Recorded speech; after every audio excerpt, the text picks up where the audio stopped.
എന്തായാലും രാഹുൽ മാക്കൂട്ടം ഇന്ന് പബ്ലിക്കിൽ വന്ന രാഹുൽ മാക്കൂട്ടത്തിൻ്റെ ഇപ്പോൾ ഉണ്ടായിരിക്കുന്ന വിഷയങ്ങളെ സംബന്ധിച്ച്, കേസുകളെ സംബന്ധിച്ചും മൊത്തത്തിലുള്ള കാര്യങ്ങളെ സംബന്ധിച്ച് വളരെ ശക്തവും വ്യക്തവും കൃത്യവുമായിട്ടുള്ള നിലപാട് രാഹുൽ മാക്കൂട്ടം പൊതുസമൂഹത്തെ അറിയിച്ചിട്ടുണ്ട്.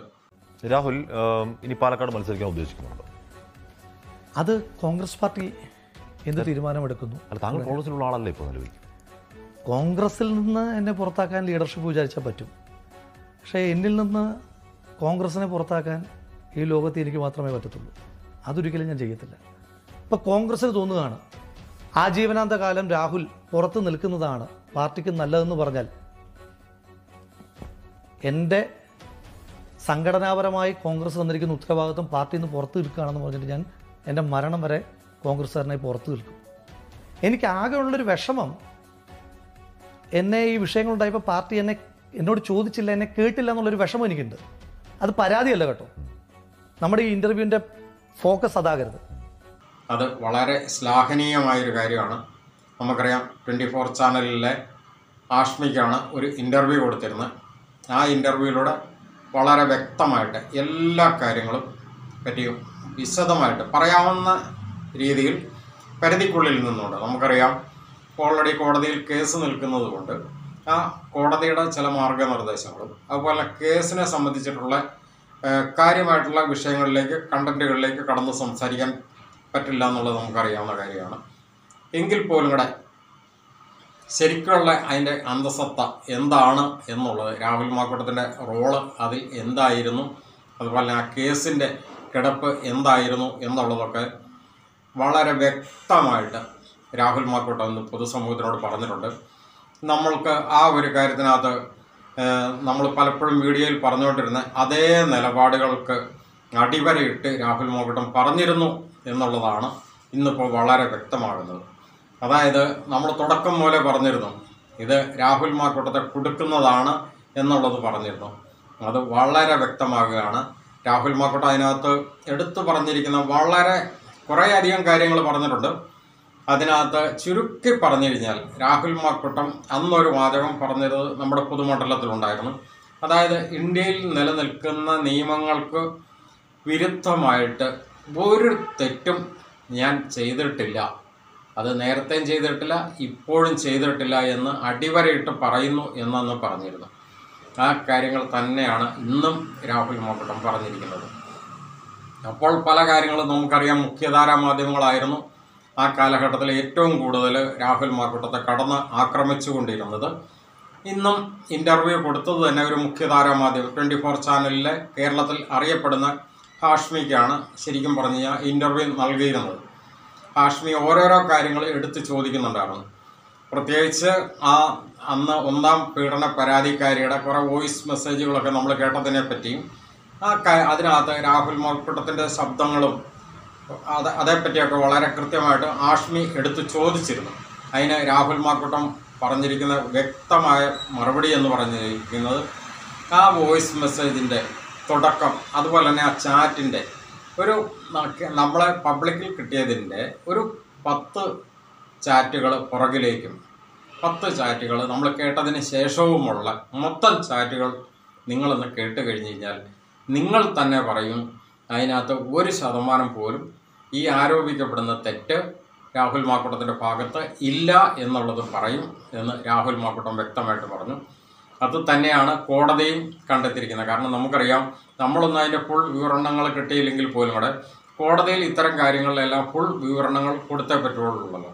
സ്വാഭാവികമായിട്ടും കോടതി അതെല്ലാം വിശദമായിട്ട് പരിശോധിച്ചതിന് ശേഷമാണ് പറഞ്ഞിരിക്കുന്നത് ഇതിനകത്ത് ഈ പീഡനം, അതായത് ബലാത്സംഗം എന്ന ആ ഒരു ചാപ്റ്റർ ഇല്ല, അത് കണ്ടെത്താൻ സാധിക്കുന്നില്ല എന്നുള്ള രീതിയിൽ കോടതി പരാമർശിച്ചിരിക്കുന്നത്. അപ്പോൾ ഇത് തന്നെയാണ് നമ്മൾ തുടക്കം പോലെ പറഞ്ഞിരുന്ന ഒരു കാര്യം. ഇനി മറ്റൊരു കാര്യം രാഹുൽ മാക്കൂട്ടം പറഞ്ഞിരിക്കുന്നത്, അതായത് അദ്ദേഹത്തിൻ്റെ ജീവിതത്തിൽ അദ്ദേഹത്തിൻ്റെ ചെറുപ്പകാലം മുതൽ നമുക്കറിയാം, അദ്ദേഹത്തിൻ്റെ ഫാദർ അദ്ദേഹത്തിൻ്റെ ചെറുപ്പത്തിൽ തന്നെ മരിച്ചുകയാണ്. അമ്മയാണ് അദ്ദേഹത്തെ വളർത്തിക്കൊണ്ടുവന്നത്. അത് അദ്ദേഹം പറഞ്ഞിരിക്കുന്നത്, ഞാൻ ഏറ്റവും കൂടുതൽ എൻ്റെ അമ്മയുടെ കണ്ണുനീര് കണ്ടു വളർന്നു വന്നൊരു വ്യക്തിയാണ്. അതുകൊണ്ട് തന്നെ സ്ത്രീകളുടെ കണ്ണുനീര് എന്ന് പറയുന്നത് അദ്ദേഹം ഒരിക്കലും അദ്ദേഹത്തിന് ആ കണ്ണുനീര് കണ്ടു നിൽക്കാൻ സാധിക്കില്ല. അതുകൊണ്ട് തന്നെ സ്ത്രീകൾക്ക് വേണ്ടിയിട്ട് അദ്ദേഹം അതിശക്തമായിട്ട് നിലപാടെടുക്കുകയും വാദിക്കുകയും ചെയ്യുന്ന ഒരു വ്യക്തിയാണ്. നമുക്കറിയാവുന്ന ഒരു കാര്യമാണ് ആശാസമരത്തിൽ പോലും കൂടെ തിരുവനന്തപുരത്ത് നടന്ന ആശാസമരത്തിനകത്ത് സർക്കാരിനെ മുട്ടുകുത്തിച്ച ഒരു സമരം തന്നെയായിരുന്നു. കാര്യം സർക്കാർ അതിനകത്ത് മുട്ടുകുത്തിയില്ല എന്നൊക്കെ പറഞ്ഞിരുന്നെങ്കിൽ പോലും കൂടെ നമുക്കറിയാവുന്ന വീണ ജോർജ് വരെ പറഞ്ഞിരുന്നതാണ് 100 രൂപ പോലും കൂട്ടിത്തരാൻ മാർഗമില്ല, ഞങ്ങളല്ലാത്ത കൂട്ടിത്തരേണ്ടത്, അത് കേന്ദ്ര സർക്കാരാണ് കൂട്ടിത്തരേണ്ടത്, വേണമെങ്കിൽ കേന്ദ്രത്തിൽ പോയി ഞങ്ങളും കൂടി സമരത്തിന് വരാം എന്നൊക്കെ പറഞ്ഞ് അങ്ങനെ പിടിച്ചൊക്കെ നിന്നിരുന്നെങ്കിലും അവസാനം 1000 രൂപ ആശാ വർക്കർമാർക്ക് ഓണറേറിയം പ്രഖ്യാപിച്ചു. ഓക്കെ, അത് വളരെ അപ്രിഷ്യേറ്റ് ചെയ്യുന്ന ഒരു കാര്യമാണ്. പക്ഷെ നമ്മൾ അപ്പോഴും ശ്രദ്ധിക്കേണ്ടത് ആ ആശാ സമരത്തിൽ ചെന്ന് പല നേതാക്കന്മാരും, പ്രത്യേകിച്ച് പ്രതിപക്ഷത്തുള്ള മിക്ക നേതാക്കന്മാരും ചെന്ന് ആശാ വർക്കർമാർക്ക് ഐക്യദാർഢ്യം പ്രകടിപ്പിക്കുകയും സംസാരിക്കുകയൊക്കെ ചെയ്തിരുന്നു. പക്ഷെ അവിടെ നമ്മൾ എടുത്ത് കാണേണ്ടത് ഈ രാഹുൽ മാക്കൂട്ടത്തിൻ്റെ ഒരു പ്രസൻസാണ്.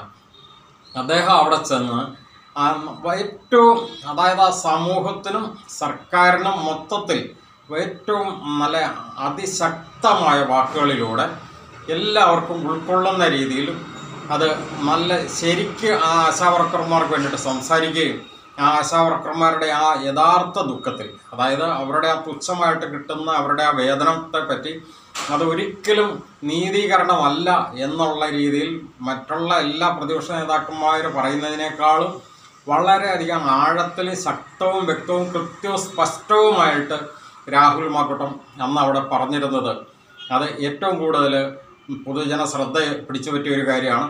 അതിൻ്റെ എല്ലാം പരിണത ഫലം കൂടിയാണ് എന്തായാലും ഇപ്പോൾ പുതിയ അതായിട്ട് ഈ ആശാവർക്കർമാർക്ക് 1000 രൂപ ഓണറേറിയം പ്രഖ്യാപിക്കാനുണ്ടായിട്ടുള്ള കാരണം എന്നുള്ളത് നമുക്ക് വ്യക്തമായിട്ട് അറിയാവുന്ന ഒരു കാര്യമാണ്. അപ്പോൾ പറഞ്ഞു വന്ന ഇതാണ്, അതായത് സ്ത്രീകളുടെ കണ്ണുനീര് ഒരിക്കലും രാഹുൽ മാക്കൂട്ടം അദ്ദേഹം ഇന്നത് ഇൻ്റർവ്യൂവിൽ പ്രത്യേകമായിട്ട് എടുത്ത് പറയുന്നുണ്ട്. അതുകൊണ്ട് തന്നെ ഒരിക്കലും ഒരു സ്ത്രീയുടെയും കണ്ണുനീരിന് അദ്ദേഹം ഒരിക്കലും ഇടവരുത്തിയിട്ടില്ല, ഇനിയാണെങ്കിലും അദ്ദേഹം അത് ചെയ്യില്ല. അപ്പോൾ ആഷ്മി ചോദിക്കുന്ന ഒരു ചോദ്യമുണ്ട്, അങ്ങനെയാണെങ്കിൽ പിന്നെ ഈ പരാതികളും മറ്റു കാര്യങ്ങളും അതിനെപ്പറ്റി രാഹുൽ മാക്കൂട്ടം വ്യക്തമായിട്ട് അതിന് ആൻസർ പറയുന്നുണ്ട്. അതായത് ഈ പരാതികളൊന്നും ശരിക്കുള്ള പരാതികളല്ല. ശരിക്കും നമ്മൾ തുടക്കം പോലെ പറഞ്ഞിരുന്നതും അതുപോലെ കോടതി കണ്ടെത്തിയിട്ടുള്ളതും സ്ത്രീ പുരുഷ സൗഹൃദത്തിൻ്റെ ഭാഗമായിട്ട് നടന്ന ചില ബന്ധങ്ങൾ അവരിന്നും ആ സൗഹൃദത്തിൽ തന്നെയാണ്. അത് മറ്റു പലർ അറിഞ്ഞുകൊണ്ട് അവരത് മിസ്യൂസ് ചെയ്തിരിക്കുകയാണ്. അതിനു വേണ്ടിയിട്ട് രംഗത്ത് ഇറക്കിയ ഒരു നടിയാണ്. ആ നടിയെ പറ്റി ഇന്ന് രാഹുൽ മാക്കൂട്ടം വ്യക്തമായിട്ട് തന്നെ പറയുകയും ചെയ്തിരുന്നു. ശരിക്കും പറഞ്ഞു കഴിഞ്ഞാൽ ആ നടി ഇതിനകത്ത് നല്ലൊരു റോള് വഹിച്ചിട്ടുണ്ട്. അതായത് രാഹുൽ മാക്കൂട്ടത്തിനെ ഇങ്ങനെ തേജോവധം ചെയ്ത് ഇല്ലായ്മ ചെയ്യാനായിട്ട് ഉള്ള ഒരു കോക്കസ് നമ്മൾ നേരത്തെ പോലെ തന്നെ പറയുന്നുണ്ടായിരുന്നു. SSP എന്ന് പറയുന്ന ഒരു കോക്കസ്, അതായത് SSP എന്ന് പറയുമ്പോൾ സ്വാഭാവികമായിട്ട് UDF, LDF, BJP എന്നാണ് പ്രതിനിധാനം ചെയ്യുന്നതെങ്കിൽ പോലും കൂടെ ഈ UDFനെയോ അല്ലെങ്കിൽ LDFനെയോ BJP മുന്നണിനെയോ മൊത്തത്തിലല്ല ഈ പറയുന്നത്. SSP എന്ന് പറഞ്ഞു കഴിഞ്ഞാൽ അതായത് സതീശനിസ്റ്റുകളും അതോടൊപ്പം തന്നെ സംഘിസ്റ്റുകളും മറ്റൊന്ന് പിണറായിസ്റ്റുകളും, ഈ 3 വിഭാഗം. അതെങ്ങനെ ഒരു ഫോക്കസ്, അവരുടെ ഒരു ഹിജൻ അജണ്ടയുടെ ഭാഗം. അത് അത്രയും വ്യക്തമായിട്ട് രാഹുൽ മാക്കൂട്ടം പറയുന്നില്ല, പക്ഷേ നമുക്കത് പുറത്തു നിൽക്കുന്നവർക്ക് അത് മനസ്സിലാവുന്നുണ്ടായിരുന്നു. അതുകൊണ്ട് തന്നെയാണ് ഞങ്ങളത് വളരെ ക്ലിയറായിട്ട് പറഞ്ഞുകൊണ്ടിരുന്നതും. എന്തായാലും അത് തന്നെയാണ് ഇന്നിപ്പോൾ രാഹുൽ മാക്കൂട്ടം പറഞ്ഞു വച്ചിരിക്കുന്ന ഒരു കാര്യവും. അതിനകത്ത് രാഹുൽ മാക്കൂട്ടത്തിന് ആകെ ഉള്ള ഒരേ ഒരു വിഷമം എന്ന് പറയുന്നത് കോൺഗ്രസ് എന്ന പാർട്ടിക്ക് വേണ്ടിയിട്ട് 100% ആത്മാർത്ഥമായിട്ട് നിന്നിരുന്ന ഒരു വ്യക്തിയായിരുന്നിട്ട് കൂടി അദ്ദേഹത്തിൻ്റെ ഒരു ഭാഗം കേൾക്കാതെ അദ്ദേഹത്തെ പാർട്ടിയിൽ നിന്നും പുറത്താക്കിയതിനകത്ത് മാത്രമാണ് അദ്ദേഹത്തിന് വേദന തോന്നിയത് എന്ന് പറഞ്ഞിരുന്നത്. സ്വാഭാവികമാണ്, നമുക്കത് മനസ്സിലാക്കാം. കാരണം 3 സ്ഥാനങ്ങളിൽ നിന്ന് കോൺഗ്രസ് പാർട്ടി അദ്ദേഹത്തെ മാറ്റിയെങ്കിൽ പോലും ആദ്യത്തെ 2 സ്ഥാനങ്ങൾ അദ്ദേഹത്തിന് മാറ്റിയതിനകത്ത് അത്ര വിഷമം തോന്നിയില്ല. ഒന്ന് യൂത്ത് കോൺഗ്രസിൻ്റെ അധ്യക്ഷ സ്ഥാനം, രണ്ടാമത് പാർലമെൻ്ററി പാർട്ടി സ്ഥാനം. പക്ഷേ കോൺഗ്രസിൻ്റെ പ്രാഥമിക അംഗത്വത്തിൽ നിന്നും, അതായത് കോൺഗ്രസ് പാർട്ടിയിൽ നിന്ന് അദ്ദേഹത്തെ പുറത്താക്കി കഴിഞ്ഞപ്പോൾ അദ്ദേഹത്തിന് അത് വളരെയധികം വേദന തോന്നി. കാരണം കോൺഗ്രസ് പാർട്ടിക്ക് വേണ്ടിയിട്ട് അതിശക്തമായിട്ട് നിലപാടെടുക്കുകയും പ്രവർത്തിക്കുകയും ചെയ്തിരുന്ന ഏറ്റവും കരുത്തനായൊരു നേതാവ് എന്നുള്ള നിലയ്ക്ക് നമുക്കറിയാം. ഒരു കോൺഗ്രസ്സുകാരന് അല്ലെങ്കിൽ ഏതൊരു രാഷ്ട്രീയ പാർട്ടി, കോൺഗ്രസ് ആയിക്കോട്ടെ, CPM ആയിക്കോട്ടെ, BJP ആയിക്കോട്ടെ, ഏതാണെങ്കിലും ശരി, ആ പാർട്ടിയിൽ 100% ആത്മാർത്ഥമായിട്ട് എങ്ങനെയാണോ ഒരു പ്രവർത്തകൻ പ്രവർത്തിക്കേണ്ടത് ആ നിലയിൽ പ്രവർത്തിച്ചു വന്ന ഒരു വ്യക്തിയെ ഇങ്ങനെ ഒരു കാരണത്തിൻ്റെ പേരിൽ പുറത്താക്കുമ്പോൾ അതിനു മുമ്പ് അദ്ദേഹത്തോട് ഒരു വിശദീകരണം ചോദിച്ച് അദ്ദേഹത്തിൻ്റെ ഒപ്പീനിയനുകൾ കേട്ടതിന് ശേഷം ശരി പുറത്താക്കണമെങ്കിൽ പുറത്താക്കാമായിരുന്നു. അത് മാത്രമേ അദ്ദേഹം പറയുന്നുള്ളൂ. അദ്ദേഹം ലാസ്റ്റും പറഞ്ഞു വെച്ചിരിക്കുന്ന ഒരു വാചകം വളരെ ഇമ്പോർട്ടൻ്റ് ആണ്. അദ്ദേഹം പറഞ്ഞു കോൺഗ്രസ് പാർട്ടീനെ പുറത്താക്കാനായിട്ട് കോൺഗ്രസ് പാർട്ടിക്ക് അതിനുള്ള അധികാരമുണ്ട്, പുറത്താക്കാം. പക്ഷേ ഞാൻ കോൺഗ്രസ്സുകാരനായിട്ടാണ് ഈ സമൂഹത്തിൽ അറിയപ്പെടുന്നതും അതുകൊണ്ട് തന്നെ എനിക്ക് കോൺഗ്രസ് പാർട്ടീനെ പുറത്താക്കണോ വേണ്ടിയോ എന്നുള്ളത് അത് എൻ്റെ മാത്രം ചോയ്സാണ് എന്ന് മാത്രം അദ്ദേഹം പറഞ്ഞു വെച്ചിട്ടുണ്ട്. അതായത് അതിൻ്റെ അർത്ഥം ഇത്രേ ഉള്ളൂ, അദ്ദേഹം അടിയുറച്ച ഇന്ന് നമ്മൾ കോൺഗ്രസിൽ കാണുന്ന മറ്റുള്ള എല്ലാ കോൺഗ്രസ് പ്രവർത്തകരെക്കാളും അടിയുറച്ച അതിശക്തനായ കോൺഗ്രസ്സുകാരൻ തന്നെ ആയിരിക്കും എന്നുള്ളതാണ് അദ്ദേഹം പറഞ്ഞു വെച്ചിരിക്കുന്നത്. മറ്റൊരു കാര്യം അദ്ദേഹം പറഞ്ഞു വെച്ചത് പാലക്കാട് മത്സരിക്കുമോ എന്നുള്ളതിൻ്റെ ഒരു ചോദ്യം ഹാഷ്മി പ്രത്യേകം ചോദിച്ചിരുന്നു. അദ്ദേഹം പറഞ്ഞത് അദ്ദേഹത്തെ ആരും മത്സരിപ്പിക്കുന്നോ ഇല്ലയോ എന്നുള്ളതല്ല അദ്ദേഹത്തിന് നോക്കേണ്ടത്. കാരണം അതുപോലുള്ള ജനപിന്തുണ, ജനങ്ങളുടെ പ്രാർത്ഥന, ജനങ്ങളുടെ സപ്പോർട്ട്, അതാണ് അദ്ദേഹത്തെ ഏറ്റവും കൂടുതൽ, അതായത് ഒരിക്കലും പ്രതീക്ഷിക്കാത്ത രീതിയിലുള്ള ജനങ്ങളുടെ ഏറ്റവും സ്നേഹവായ്പകളും ജനങ്ങളുടെ പ്രാർത്ഥനയും അത് നേർച്ച കാഴ്ചകൾ. അദ്ദേഹം തന്നെ പറഞ്ഞിരിക്കുന്നത് ഓരോ അമ്മമാരും സഹോദരിമാരും ഈ രാഹുൽ മാക്കൂട്ടത്തിനെ വിളിച്ച് കത്തയച്ചും ഒക്കെ പറഞ്ഞിരിക്കുന്ന കാര്യങ്ങൾ വെച്ച് നോക്കിക്കഴിഞ്ഞാൽ ഈ ഒരു ജന്മം മൊത്തം ഈ ക്ഷേത്രങ്ങളിലൂടെ കയറി ഇറങ്ങിക്കഴിഞ്ഞാൽ പോലും കൂടെ നേർച്ച കാഴ്ചകൾ സമർപ്പിച്ച് തീരില്ല. ആ രീതിയിലേക്കാണ് രാഹുൽ മാക്കൂട്ടത്തിന് വേണ്ടിയിട്ട് കൂടുതലും അമ്മ പെങ്ങന്മാരൊക്കെയാണ് രാഹുൽ മാക്കൂട്ടത്തിന് വേണ്ടിയിട്ട് ഏറ്റവും കൂടുതൽ നേർച്ച കാഴ്ചകളും പ്രാർത്ഥനകളും നടത്തിയിരിക്കുന്നത്. അതുപോലെ തന്നെ യുവജനങ്ങളും പുരുഷന്മാരും എല്ലാവരും തന്നെയുണ്ട്. അപ്പോൾ അതുപോലെ സ്നേഹിക്കുന്ന ഒരു സാഹചര്യത്തിൽ രാഹുൽ മാക്കൂട്ടത്തിന് സ്വാഭാവികമായിട്ടും രാഷ്ട്രീയ മണ്ഡലത്തിൽ നിന്ന് മാറി നിൽക്കാൻ പറ്റില്ല. അതുകൊണ്ട് തന്നെ മത്സരിക്കാൻ ഉള്ള എല്ലാ മത്സരിക്കും എന്ന് അദ്ദേഹം ഓപ്പണായിട്ട് പറഞ്ഞിട്ടില്ലെങ്കിൽ പോലും മത്സരിക്കും എന്ന് തന്നെയാണ് പറഞ്ഞു വെച്ചതിൻ്റെ സാരാംശം. പിന്നെ അദ്ദേഹത്തെ വീഴ്ത്തിയതിനകത്ത്, അതായത് ഈ ഗൂഢാലോചന, അത് അദ്ദേഹം പറഞ്ഞിരിക്കുന്നത് കോൺഗ്രസ് പാർട്ടിയല്ല പക്ഷെ മറ്റുള്ള പാർട്ടിക്കാരാണ് എന്നാണ് അദ്ദേഹം പറഞ്ഞു വെച്ചത്. എങ്കിൽ പോലും പറയാൻ പറ്റാത്ത ചില കാര്യങ്ങളുണ്ടെന്ന് നമുക്കറിയാമല്ലോ. അതുകൊണ്ട് തന്നെയാണ് നമ്മൾ SSP എന്ന് പറയുന്നത്. പിന്നെ അദ്ദേഹം മറ്റൊരു കാര്യം പ്രത്യേകം പറഞ്ഞു തന്നെ വെച്ചിരുന്നു, നമ്മളൊക്കെ തുടക്കം മുതൽ എല്ലാ വീഡിയോയിലും പറഞ്ഞുകൊണ്ടിരുന്ന കാര്യങ്ങൾ തന്നെ, അതായത് അദ്ദേഹത്തിൻ്റെ രക്തത്തിന് വേണ്ടിയിട്ട് ദാഹിച്ച് അല്ലെങ്കിൽ അദ്ദേഹത്തെ ഏറ്റവും കൂടുതൽ നികൃഷ്ട ജീവിയായിട്ട് ഈ സമൂഹത്തിൽ ഏറ്റവും വെറുക്കപ്പെടേണ്ടവനായിട്ട് ചിത്രീകരിച്ചുകൊണ്ട് പുറത്തേക്ക് ആദ്യമേ വെടി പൊട്ടിച്ച് രംഗത്ത് വന്നത് ഒരു നടിയാണ്. ആ നടി അതിനുശേഷം ഓരോ വിഷയങ്ങളുണ്ടാകുമ്പോഴും ഈ രാഹുൽ മാക്കൂട്ടത്തിനെതിരെ ഏതൊക്കെ കേസുകൾ ഓരോ സന്ദർഭത്തിലും പൊന്തി വരുമോ അല്ലെ അതേപ്പറ്റി ഒരു ചർച്ച വരുമോ ഒക്കെ ചെയ്യുന്ന സന്ദർഭത്തിൽ മുഖ്യധാര മാധ്യമങ്ങളിൽ വന്ന് സ്ത്രീത്വത്തിന് വേണ്ടിയിട്ടും ഈ രാഹുൽ മാക്കൂട്ടം എന്ന വ്യക്തിയെ അതിനിശീതമായി വിമർശിക്കാനായിട്ട് മുൻപന്തിയിൽ നിന്നിരുന്നു എന്നുള്ളതൊരു ഹിജൻ അജണ്ടയുടെ ഭാഗമാണ് എന്നുള്ളത് കൃത്യമായിട്ട് ഇന്നും രാഹുൽ മാക്കൂട്ടം വ്യക്തമാക്കി തന്നിട്ടുണ്ട്. അപ്പോൾ ഇത് തന്നെയാണ് നമ്മൾ തുടക്കം മുതൽ പറഞ്ഞുകൊണ്ടിരുന്നത്. അതായത് രാഹുൽ മാക്കൂട്ടം എന്ന വ്യക്തി ഇപ്പോൾ ഒന്നും കൂടി കറ തീർന്ന് ശരിക്കും പറഞ്ഞു കഴിഞ്ഞാൽ നമ്മൾ ഈ സ്വർണം